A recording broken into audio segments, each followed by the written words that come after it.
kemuliaan manusia pada saat itu. Dan yang itu kita berbicara masalah tentang sejarah. Dan sejarah ini semua kita, saya yakini, pasti tahu kenapa kita harus belajar tentang sejarah. Salah satu kita harus tahu tentang sejarah dahulu adalah tujuannya supaya kita tidak terjatuh pada kesalahan yang sama. Itu saja. Itu awal sekali mula kenapa memang kita harus belajar sejarah. Dan kalau kita melihat dalam kitab suci kita, nama kitab suci kita apa? Al-Quran. Ya, di dalam kitab suci Al-Quran itu isinya itu hampir 60%-nya memang Rasulullah. Karena apa? Rasulullah lahirnya kapan? Tapi Al-Quran itu berbicara jauh sebelum Rasulullah Nabi Muhammad SAW lahir di muka bumi. Jadi ada di sana kisah tentang Nabi Isa, ada kisah tentang Al-Baqarah. Al-Baqarah itu tentang apa? Sapi betina. Kemudian ada juga tentang Ali Imran beserta keluarganya. Kemudian ada tentang cerita nabi-nabi yang lain. Ada cerita tentang Nabi Zakaria. Ada cerita tentang Nabi Yahya dan semua bahkan tentang penciptaan manusia pun ada di dalam Al-Quran. Makanya kita begitu yakin Al-Quran ini adalah betul-betulnya kitab suci yang tidak pernah tercemari. Itu karena Allah sendiri yang menjanjikan kalau Allah yang menurunkan, Allah pula yang menjaga Al-Quran atau kemurnian Al-Quran tersebut. Nazzal Al-Quran wa nahnu muhafidun. Jadi Allah yang menurunkan Al-Quran ini melalui perantara malaikat Jibril. Kemudian Allah juga yang menjaga kemurniannya sampai yaumil akhir nanti. Oke, itu tentang sejarah kenapa kita harus belajar sejarah. Kemudian masa kenabian. Sejarah masa kenabian itu dimulai dengan lahirnya Nabi Muhammad. Kemudian Nabi Muhammad diajarkan beberapa hal. Kemudian Nabi Muhammad, kita tahu Nabi kita itu adalah Nabi seorang yatim, anak yatim. Salah satu tujuan Allah menjadikan Rasul Nabi Muhammad kita itu menjadi anak yatim, sebabnya apa?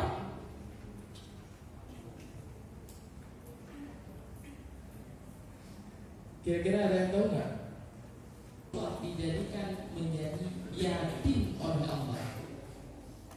Sebabnya apa?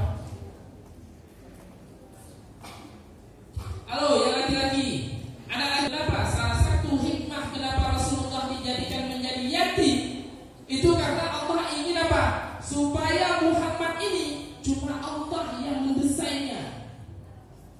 Dalam artian modelnya, role modelnya itu bukan role model ayahnya Abdullah, akan tetapi role modelnya adalah sesuai dengan keinginan Allah disertai dengan pembelajaran di dalam hidayah hidupnya. Di dalam hidupnya nanti dia ketika dia ingin bergaul dengan si fulan yang tidak baik, maka apa? Hatinya berkata, saya tidak nyaman, saya tidak cocok dengan dia, hingga dia pergi ke tempat yang lain. Jadi Rasulullah itu lebih sering menyendiri, kemudian dia lebih sering berpikir, walaupun Rasulullah itu adalah seorang yang umi apa? Tidak bisa baca dan menulis. Itu kan kekuasaan Islam udah begitu sangat luas, sehingga di Afrika Utara itu diangkat seorang gubernur yang namanya Musa bin Musa. Nah, Julian datang. Julian ini muslim atau non muslim? Non muslim.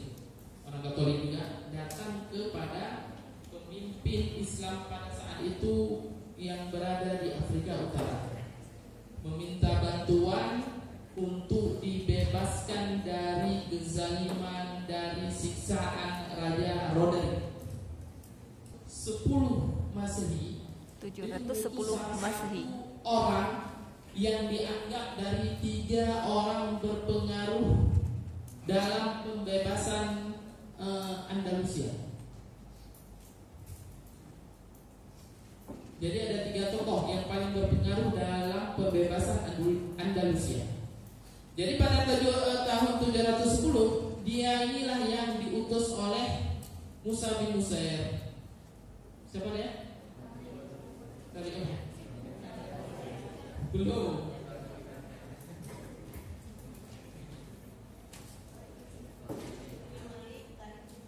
Ya.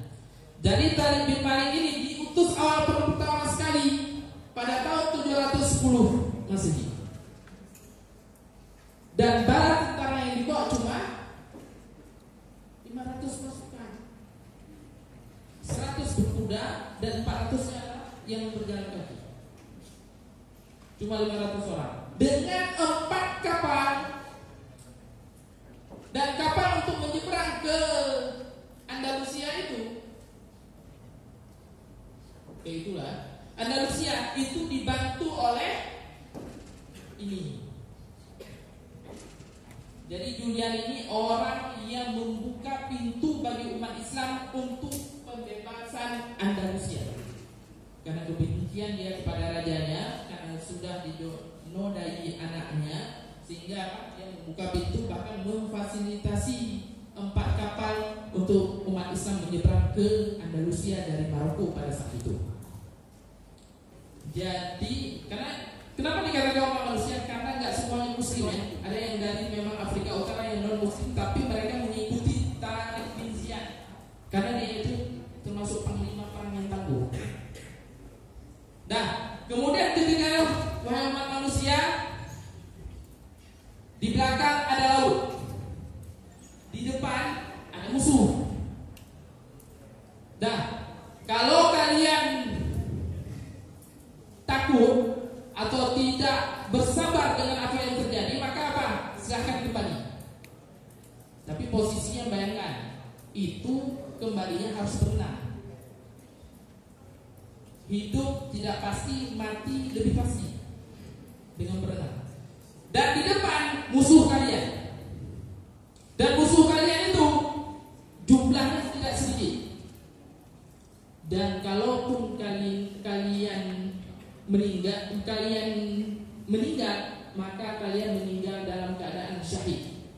Dan kalaupun kalian berperang dan insya Allah memberikan kemenangan, maka kalian bakal ditulis di dalam tinta sejarah, tinta emas dalam sejarah Islam.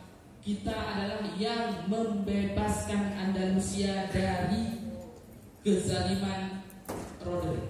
Itu tambahan saya. Nah, jadi dari kezaliman. Jadi apa? Maka bersabarlah, berjuang dan bersabarlah. Dan mereka berperang. Dan pada saat perang itu tahun 711, kemudian 712, 13, 14, dan di tahun 714 itu semua semenanjung Iberia yang ada Spanyol, Portugal sekarang, kemudian yang dekat-dekatnya itu semua sudah di bawah kekuasaan Islam pada saat itu. Jadi kurang lebih berapa tahun? 3 tahun. 3 tahun semua selesai. Dan itulah puncak pertama Islam ada di Eropa. Dan ketika mereka berperang ini dengan ini pasukan, kita kembali lagi 711.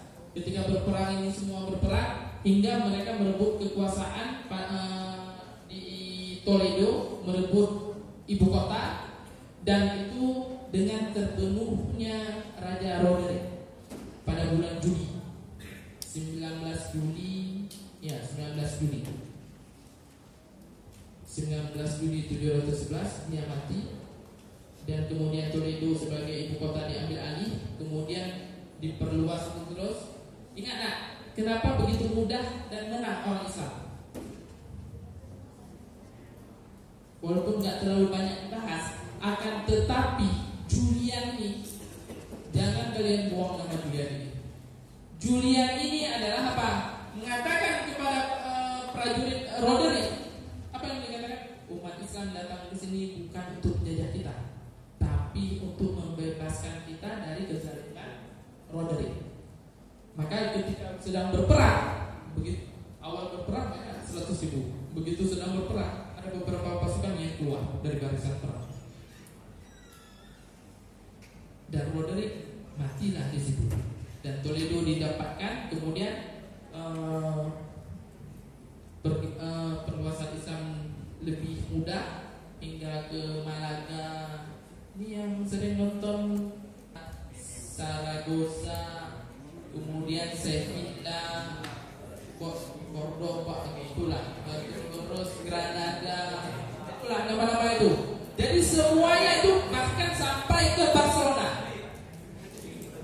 Siapa orang Barcelona di sini?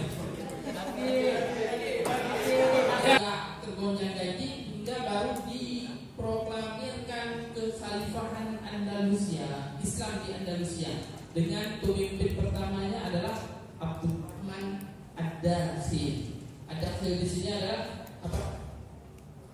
Ad-Dakhil ini kalau dalam bahasa Arabnya kan yang masuk atau yang masuk ke Spanyol. Jadi istilah itu latar belakangnya. Agak jelas? Suara masih jelas?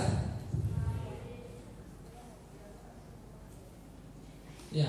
Dan kemudian selanjutnya itu pada masa Daulah Umayyah di Andalusia, masa-masa kejayaannya.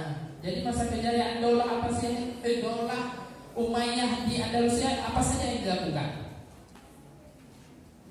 Apa yang pernah didengar dari Daulah Andalusia itu? Daulah Andalusia yang ada di Spanyol, kita sering dengar. Apa yang pernah kalian dengar? Yang masih ada sampai sekarang?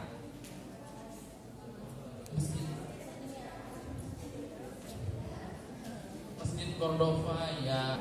Saat ini Eropa juga, itu juga dari Ibnu Rusdi. Yang kemudian juga ada para pendapat filosofi dari Eropa. Oke ya. Dah, itu langsung oleh Nur Zaitun pada 20 Maret 2024.